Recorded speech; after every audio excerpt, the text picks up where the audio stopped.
नमस्कार, इनखबर.com में आपका स्वागत है और हमारे साथ हैं दिनेश नाल निरहुआ, जिन्हें बहुत लोग जानते हैं सिर्फ निरहुआ के नाम से। बहुत बहुत स्वागत है सर आपका। बहुत बहुत धन्यवाद, बहुत बहुत धन्यवाद। आपसे एक सीरियस मैटर पे बात करना चाहेंगे कि बिहार में जो इस वक्त इंसेफ्लाइटिस चल रहा है, आपको क्या लगता है कैसे इसे रोका जा सकता है? क्या सरकार को क्या कदम उठाने चाहिए? जी, सरकार तो अपने स्तर से काम कर रही है, प्रदेश सरकार भी कर रही है, केंद्र सरकार भी कर रही है, और इसके साथ साथ सबसे जो ज़रूरी चीज़ है वो है कि लोगों में जागरूकता होनी चाहिए स्वच्छता के प्रति।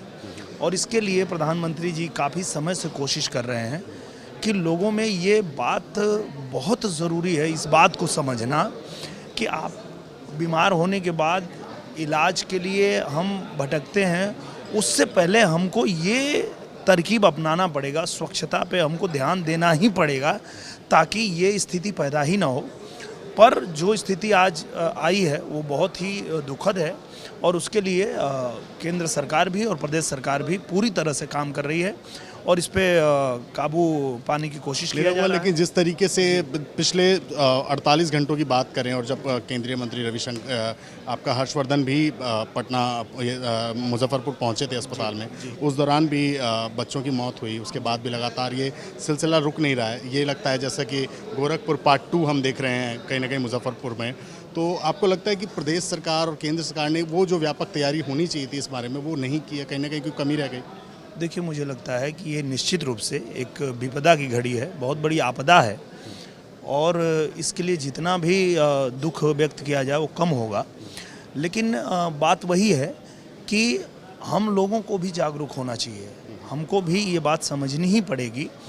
जैसे जब इसके तह में जा रहे हैं, उसकी जांच हो रही है और जानने की कोशिश किया जा रहा है कि कैसे हुआ, तो कोई बता रहे हैं कि खाली पेट लीची खाने से और खाली पेट खाने से जो है वो ऐसा कुछ होता है जो भी। तो हमें लगता है कि ये जागरूकता सबके अंदर होनी चाहिए कि आप लोगों को जागरूक करें, अपने घर परिवार के, अपने बच्चों को, सबको ये बात बताएं। और ये कहते हैं ना कि जानकारी में ही बचाव होता है।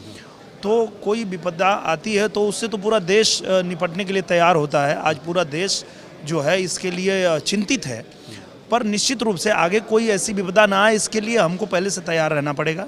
सरकार को भी तैयार रहना पड़ेगा और हम सबको भी तैयार रहना पड़ेगा कि हम जो है इतनी तो हिदायत बरतें कि स्वच्छता हो और लोगों में ये इस बात की जागरूकता हो कि किन चीज़ों का ध्यान रखना है। सर आपने कहा अभी स्टेज पर कि आजमगढ़ में विपक्षी टीम के कप्तान को फंसाने के लिए आपको प्लेस किया गया था जी। अब नेक्स्ट स्टेप आपका क्या रहेगा? पॉलिटिक्स में आप एक्टिव रहेंगे या अपना भोजपुरी करियर को ही कंटिन्यू करेंगे? मैं निश्चित रूप से एक्टिव रहूँगा, क्योंकि देखिए, आजमगढ़ से हमारे बड़े भैया अखिलेश यादव ज़रूर जीते हैं, पर सरकार हमारी बनी है, केंद्र में भी हमारी सरकार है, प्रदेश में भी हमारी सरकार है।